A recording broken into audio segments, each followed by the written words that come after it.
উঠে আসছে, এটা নিয়ে কি বলবো না, বিভিন্ন স্টেট থেকে সাধারণ মানুষ তারা বলছে না তো, এটা বিজেপি RSS করছে।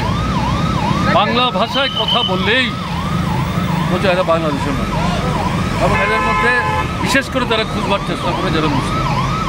এখন দেখেছেন আপনারা পশ্চিমবাংলার মুখ্যমন্ত্রী তিনি উল্লেখ করে বলেছেন গত 21 তারিখ তিনি আমাদের শহরে বিরাট বড় জনজমায়েত করেছেন বাৎসরিক কর্মসূচি, তাতে তিনি উল্লেখ করছেন এটা কী হচ্ছে।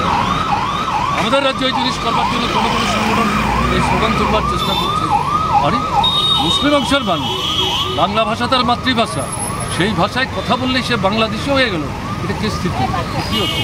এটা কিছু না। আমি একটু আগে আমার বক্তব্য রাখার সময় যেটা বলছিলাম, মুসলিম বিদ্বেষী এবং দলিত অংশের বিদ্বেষী, মহিলা বিদ্বেষী দৃষ্টিভঙ্গি নিয়ে RSS ভারতবর্ষে নতুন যে ধরনের সংবিধান তৈরি করার চেষ্টা করছে, এই ভাবনা নিয়ে তারা নানা কর্মসূচি হাতে নিচ্ছে। তার মধ্যে এটা একটা অন্যতম, এবং বাংলাদেশের ঘটনার পরিপ্রেক্ষিতে এটাকে তারা ইউটিলাইজ করার চেষ্টা করছে।